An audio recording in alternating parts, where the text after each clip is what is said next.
So that got me really interested in this company and got me think of the long-term prospect in this company, because it's not very often that you get to do something that is more social, impact-driven, that is agent business in Indonesia, at the same time also push the forefront of a technology in Singapore. Over the past 3 or 4 years, the company has evolved so much. The business model has evolved into more of a payment infrastructure company. Our infrastructure is actually serving some of the big names in Indonesia like Bibli, Break, Bukalapak, Freight.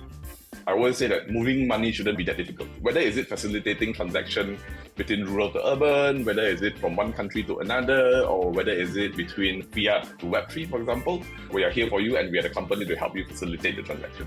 Hi folks, welcome back to On Call with Insignia, where we go on call with leaders innovating the future of Southeast Asia's internet and digital economy, or as we like to call it, ASEAN Innovation. I'm your host, Paolo Aquino, and we are back with a new guest on our show. New guest, but should be a familiar company to many of our longtime listeners. We've been able to really track and document their journey all the way back since our podcast started in 2020 with the CEO, co-founder Hendra, all the way to when they evolved into what is now a regional fintech group through a merger with Xfers, and we got to talk to Tianwei as well, who is also a group deputy CEO now of Fazz, about different things from blockchain to the future of payments in the region. So we've really been able to talk to a lot of the leaders from this company as they're shaping the future of financial services in the region. And today we're with another leader from that organization. I have with me none other than Mark Hew. He is the business unit head for Payment and Agent Network in Indonesia. So that should give you guys a little bit of a clue of what we're going to be talking about today. But yeah, first things first, welcome Mark to the show. Great to have you on. Thank you, Paolo. Happy to be here. Awesome. Yeah, so I wanted to kick things off, maybe for our audience who are hearing about Fazz for the first time. Maybe you can just give a brief sort of introduction to our audience of Fazz, and then we'll move along. Fazz, or some of you might know as either Payfazz or Xfers, actually started off as more of a agent network company in Indonesia. But along the way, we have evolved and diversified ourselves out of just doing agent business. We also have quite a sizable payment infrastructure business, including subsidiaries, TraceX, that is focusing on digital payment, cryptocurrencies, on-ramp, off-ramp in Singapore as well. Yeah, happy to be here. Happy to be chatting with Paolo here. Yeah, so we're going to definitely talk about that agent network that Fazz started out with, as well as the payment infrastructure, especially as it relates to Indonesia, the Indonesian market. But first things first, I wanted to know how you, Mark, got into this organization, this company, and why you decided to join this company at that point in your career. I think it's already been a few years, right? And you've gone through several roles within the organization. Yeah, about 3 years ago. Yeah, it was actually quite an interesting journey. Before I joined Fazz, I was a management consultant for almost 10 years, having done all sort of projects, worked in almost every country in Southeast Asia. Being a consultant, it almost felt like something was missing. We're always being seen as an outsider, no matter how hard we try to integrate, we provide recommendation, but we don't always get to see the implementation through. It's like what people say, always the coach and never the player. Right. And for someone like me, who is very achievement driven, you want to see the impact and legacy of your work, it can be tough. So at that point of time, I thought to myself, enough of writing the plan. Let's try to actually execute the plan. That's when I decided to take the plunge and join the dark side, so to speak. As for how I ended up in Fazz, interesting story. It all started with an interview about 3 years ago. Yeah. And not just with anyone, but with Boss Ding Lan himself.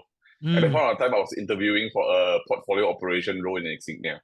So as part of the interview process, he gave me an assignment to create an in-depth analysis for one of his portfolio company. So I went on to Crunchbase, looked up Insignia, what is the biggest investment, and I think 3 years ago, it was Payfazz, right? At that point of time, I knew nothing about Payfazz. So I did my thing, did a few days of desktop research, crunched some numbers, made quite a comprehensive 3-page strategy plan, and presented it to Ying Lan. He introduced me to the then Payfazz Chief of Staff, Archie, and I was hired as the head of strategy for Payfazz, and the rest is what people say is history. So I'm curious to know, given how you joined Fazz, what were the first few months like within the company? And what do you think really has kept you this long within the organization, 3 years now, and doing all these different things for Fazz? So when I first started doing research on Payfazz and then joined for the first few months, my experience has predominantly on the agent network in Indonesia.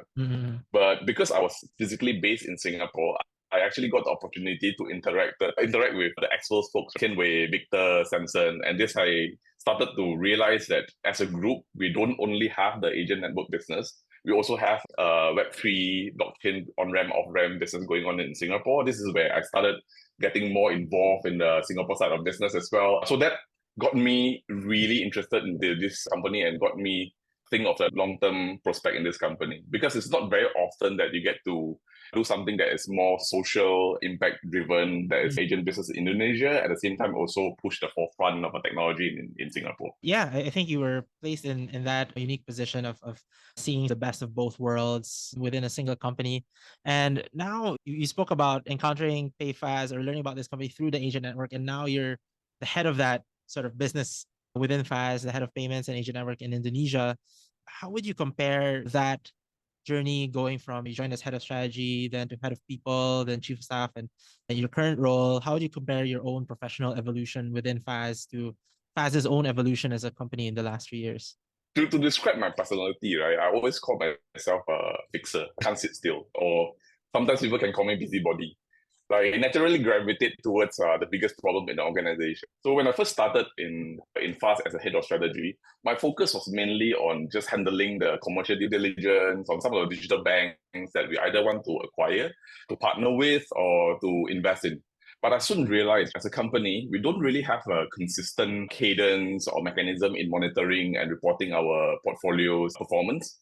So one of the first things I did was that to create this kind of cadence.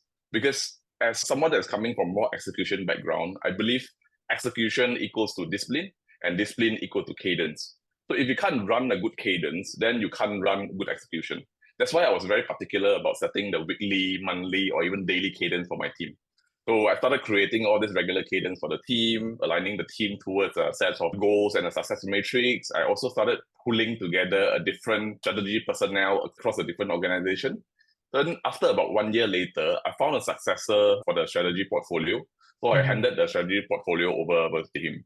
Then after that, I realized that we were facing some number of issues with talent. We were not hiring, we were not developing the people fast enough. So I decided to jump into the people portfolio as well. So during that transformation, I almost uprooted the entire team and rehired 90% of the team. Same story, after 1.5 years later, I found a successor within the people organization. So I moved on to something else. Then the next thing that caught my interest was the Indonesian portfolio. I wouldn't say that it was struggling at that time, but the market dynamic was just changing so fast, both in terms of the digitalization of the Indonesian population as well as the competitive landscape. When Payfazz first started, we were dominating the warung segment, so to speak. But over the years, became just another players. So I saw a lot of potentials in that part of the business. So I decided to deep dive into that part, right? That's how I ended up being the business unit head for the payment as well as the agent network in Indonesia. So reflecting back the fast evolution over the past 3 years, I would probably divide it into 3 phases. Phase 1, when I was setting up the strategy and the people team, is what I call a professionalizing phase. It's a phase of transition from a bootstrap startup into a professional organization. So it's all about system, processes, cadence, etc., that kind of hygiene factors. So phase 2 is where we are at right now. It's what I call a consolidation phase. It's a part where we started to consciously aligning the different part of our organization, identifying what are some of the core strengths that we have in commonalities and create a competitive advantage for the group moving forward. That's what we are doing with all the agent business and SwitchX business now. Right. So looking ahead, the third phase stage that we will move into what we call a expansion phase. Now that we have the license in place, we want to venture into more of a regional payment business. So who knows, maybe next year you'll see me focusing more for that part of the area next year. With a new role and all of that. Quite interesting how you found different opportunities for Fazz to mature even more as an organization. And I think some of the challenges that it has faced over the past 3 years are not uncommon to a lot of companies. And I think it's definitely part of the so-called growing pains of a startup. You mentioned about the changing market dynamics that has impacted Fazz's agent network business. Maybe you can speak about those dynamics a little bit more and how Indonesian fintech as an industry is shaping the way that you're approaching this business, this side of the business. So before we go on to talk about the evolution, it's very important for us to understand the origin of agent network. Why agent network comes to exist, right? So historically, a vast majority of unbanked and underbanked in rural Indonesia do not have access to any form of digital financial services. However, in the past few years, with the emerging of digital banking as well as all the e-wallets, the hurdle of adoption for any kind of digital financial services has decreased quite significantly over the past couple of years. So as a company, we actually got our first bucket of gold from agent network, particularly the PPOB business where the end user will hand over cash, rupiah to our agent, and our agent can make payment on their behalf.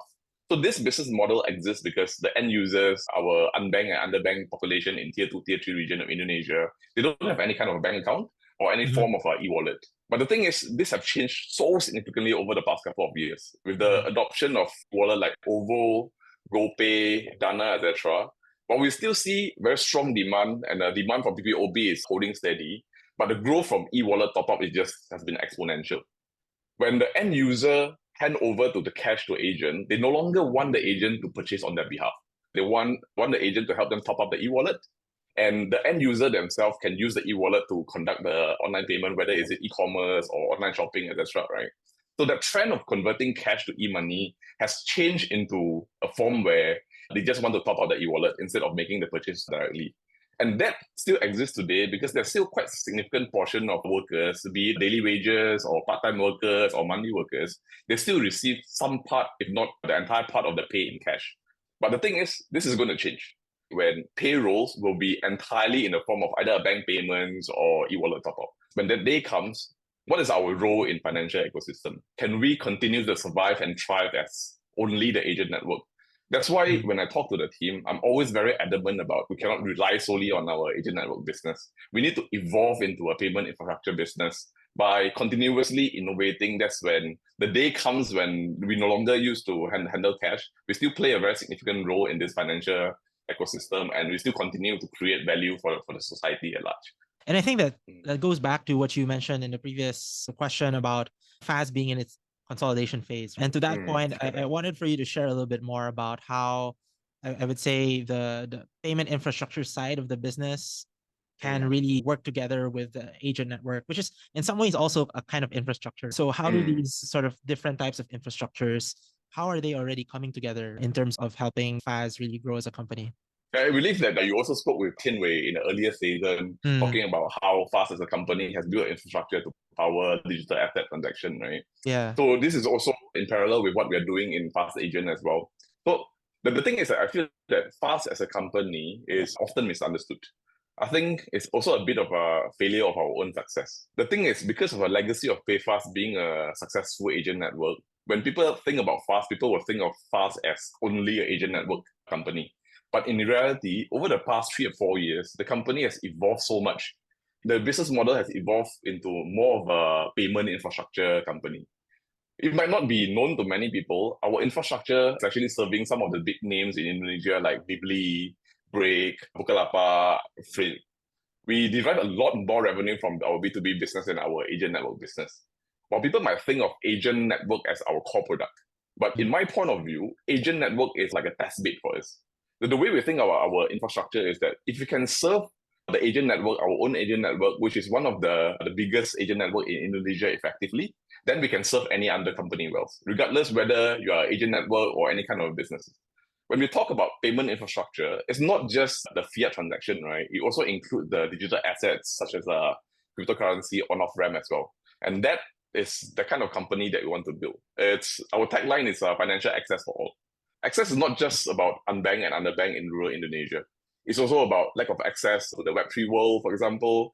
It's also about lack of payment options when you travel overseas. So what I believe is quite simple, right? Is that I always say that moving money shouldn't be that difficult. Whether is it facilitating transaction between rural to urban, whether is it from one country to another, or whether is it between fiat to Web3, for example, we are here for you and we are the company to help you facilitate the transaction. Yeah, I had a follow-up question in terms of where you see payments moving, and especially in this region, with a lot of payment services becoming a lot more commoditized, and companies that previously just focus on payments thinking about how else to expand their financial service mix and open up more services and all of that. How do you see that kind of momentum in terms of verticalization of or rebundling of fintech, as they call it, impacting the way the kind of infrastructure Fazz is building? That kind of extension you can take two different forms, right? Whether is it vertically or whether is it horizontally. What we see in the market is that a lot of companies try to do this. I think it's vertically, is that they're trying to focus on the same segment of our customer, and they are providing more and more value add to them. So for example, maybe I used to handle payment for our unbanked and underbanked. I want to go into digital banking. I want to go into savings, investment, etc. That's a vertical extension, right? But I guess the way we think about this is that our core has always been payment.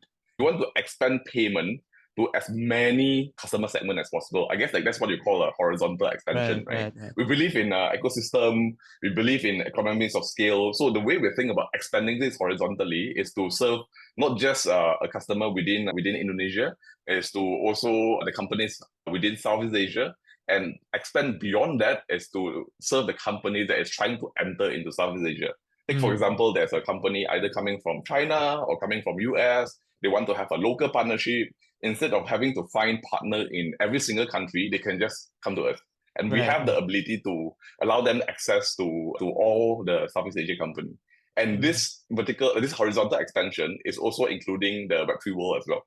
So you don't only get access to the fiat transaction, you also get access to the Web3 world as well. And Web3 world is beyond the boundary of countries, right? So that's how we think about the extension. Most people are thinking about this vertically. We think of this more from a horizontal perspective by leveraging our core competitive strength, which is payment info. Yeah, I think I mentioned this to you off record in a previous call, but it certainly reminds me of how like some e-commerce or commerce companies going into the region, they need to find some kind of logistics partner, 3PL partner, 4PL partner, and you guys are doing something similar but in payments for anybody who needs sort of all their payments kind of functionality covered for different segments and different markets. Yeah, before we wrap up part one of our conversation, I wanted to go into our make or break corner, which is fast becoming my favorite corner that I've set up here in this show. All the inside scoop here. Yeah, all the war stories start to come out. All the war stories. Yeah, you've had 3 years already in Fazz. What has been the biggest make or break moment of this journey so far that you can share with us? Yeah, recounting back my experience over the past 3 years, I think the tech boom back in 2021 and 2022 was definitely a very big moment for us. Might not be known to many people because it's more of an internal struggle, right? There was a time when you hear so many startups receiving huge funding, going IPOs, making huge purchases and acquisition. But as a company, we did not catch on that tech boom. So I think our DNA are built a little bit differently compared to other VC-funded startups. As a company, we fundamentally don't believe in growth at all cost model. So we prioritize sustainable growth. When you talk about Hendra's famous quote, he always tells us that you need to treat the investor money like your mother's money. So if you think about capital like this, will you still spend it? Will you still burn it the same way? So as a company, we don't believe in vanity metrics. We don't believe in subsidizing the transaction. We believe that every transaction needs to be unit economic positive. We don't burn money to acquire customers. And because of this kind of beliefs, we are not growing that fast, at least on the surface level, right? Compared to so many different startups at that point of time that practices this growth at all costs. So the make or break moment really comes in 2022, 2023, when there's so much of a FOMO and so much of a self-doubt moments within our internal management team. You look around, you see so many startups, quote unquote, made it. I'll be honest, at some point of time within our internal discussion, the temptation of going all out is also quite high. Should we just do what they're doing? Should we just burn money to acquire customer? So now looking back after 2022, especially the 2023 tech winter. So some startups survived, some folded, but for us, not only we weathered through the entire 2023 unscathed, we were much stronger fundamentally. Now looking back, we definitely think that we made the right call to stay on course, exercise some kind of a financial prudency while growing at a more moderate pace, right? So had we chose to go down the other path, who knows? We might not be here today. So that's, I think, it's a very important make or break moment for Fazz history. Yeah, the FOMO is very real, even for startups, and I think it can be a really tough temptation to overcome and really just stick to your own pace of growth. So yeah, on that note, gonna wrap up part one. Hope to see you guys in part two of our conversation, where we're gonna get to know Mark a little bit more as a leader of Fazz. But in the meantime, subscribe to get notifications on the next episode, and we'll see you guys in the next one. Thanks for joining us.